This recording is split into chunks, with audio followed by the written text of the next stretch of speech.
السلام علیکم every one, کیسے ہیں آپ؟ امید کرتے ہیں سب بخیر ہوں گے۔ ہم بھی الحمدللہ خیریت سے ہیں۔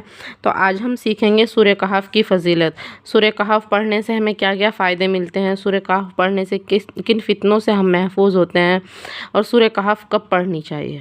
تو سورہ کہف ہر جمعہ کو رات میں یا دن میں سورہ کہف ضرور پڑھا کریں، اس لیے کہ حدیث شریف میں آیا ہے کہ جو شخص جمعہ کے دن سورہ کہف پڑھ لیتا ہے، اس کے لیے اس جمعہ سے آنے والے جمعہ کے درمیان پورے ہفتے ایک نور روشنی بخشتا رہتا ہے۔ جو شخص جمعہ کے دن سورہ کہف پڑھ لیتا ہے، اس شخص کے لیے کیا ہے، اس جمعہ سے لے کے آنے والے جمعہ تک ایک نور روشنی بخشتے رہتا ہے۔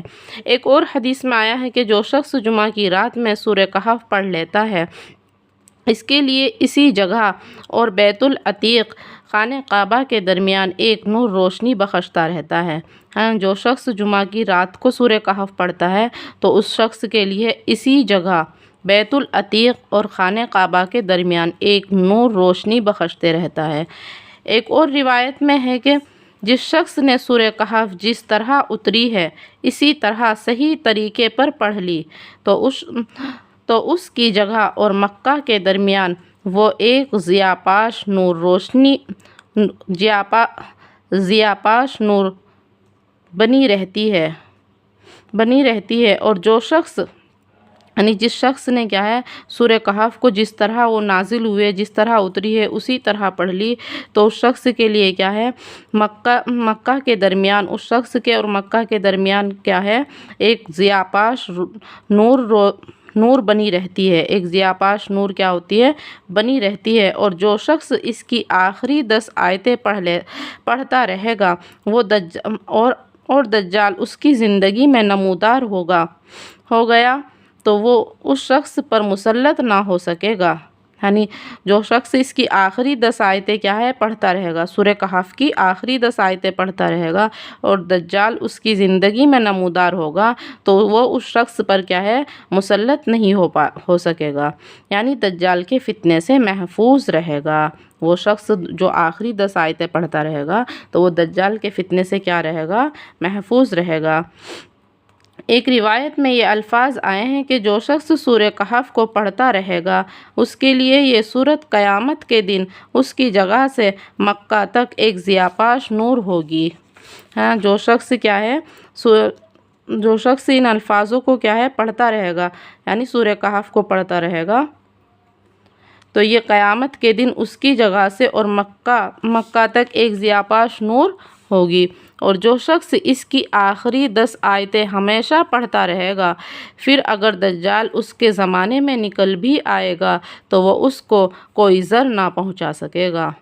جو شخص کیا ہے، سورہ کہف کی آخری 10 آیتیں پڑھتا رہے گا اور پھر اگر دجال اس کے زمانے میں نکل بھی آیا تو کیا ہوگا، اس شخص کو کیا ہے، کوئی ضرر، کوئی نقصان نہیں پہنچا سکے گا، جو سورہ کہف کی آخری 10 آیتیں پڑھتا رہتا ہے۔ ایک اور حدیث میں آیا ہے کہ جس شخص نے سورہ کہف کی اول 10 آیتیں حفظ کر لی، شروع کی 10 آیتیں کیا کر لی، حفظ کر لی، اور پابندی سے پڑھتا رہا، وہ دجال کے فتنے سے بچا دیا جائے گا۔ جو شخص کیا ہے، سورہ کہف کی اول شروع کی 10 آیتیں کیا ہے، حفظ کر لے اور پابندی سے پڑھتا رہے تو وہ دجال کے فتنے سے بچا دیا جائے گا۔ اسی حدیث کی ایک اور روایت میں یہ بھی آیا ہے کہ جس شخص نے اس سورت کی 10 آیتیں، دوسری روایت میں ہے کہ آخری 10 آیتیں، ایک روایت میں ہے کہ اس سورت کی 10 آیتیں اور ایک دوسری میں ہے کہ آخری 10 آیتیں یاد کر لی اور وہ ہمیشہ پڑھتا رہا تو وہ دجال کے فتنے سے محفوظ رہے گا۔ ایک حدیث میں ہے کہ جو شخص کیا ہے، اس سورت کی 10 آیتیں اور دوسری روایت میں ہے کہ آخری 10 آیتیں، ان کو کیا ہے، یاد کر لیا اور ہمیشہ پڑھتا رہا تو وہ دجال کے فتنے سے محفوظ رہے گا۔ ایک اور روایت میں ہے کہ جو شخص سورہ کہف کی اول 3 آیتیں پڑھتا رہے گا وہ بھی دجال کے فتنے سے محفوظ رہے گا۔ ایک اور حدیث میں کیا ہے کہ جو شخص سورہ کہف کی اول 3 آیتیں شروع کی 3 آیتیں پڑھتا رہے گا تو وہ بھی دجال کے فتنے سے کیا ہوگا، محفوظ رہے گا انشاءاللہ تعالی۔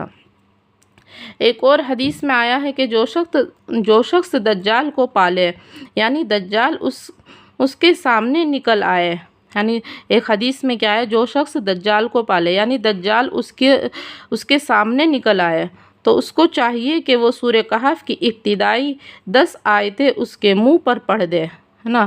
اس شخص کو کسی کے سامنے کیا ہے، دجال نکل کر آ گیا تو اس شخص کو کیا چاہیے کہ سورہ کہف کی ابتدائی یعنی شروع کی 10 آیتیں کیا ہے، اس کے منہ پر کیا کر دے، پڑھ دے۔ ایک اور روایت میں ہے کہ اس لیے کہ یہ آیتیں پڑھنے والے کے لیے دجال کے فتنے سے پناہ دینے والی ہے، یعنی یہ شروع کی ابتدائی 10 آیتیں کیا ہے، دجال کے فتنے سے ہمیں محفوظ رکھیں گی۔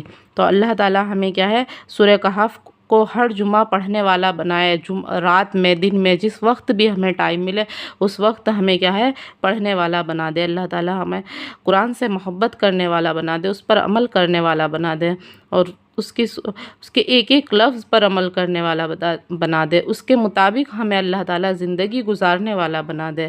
تو اللہ تعالی ہمیں کہنے سننے سے زیادہ عمل کرنے کی توفیق عطا فرمائے۔ آمین ثم آمین۔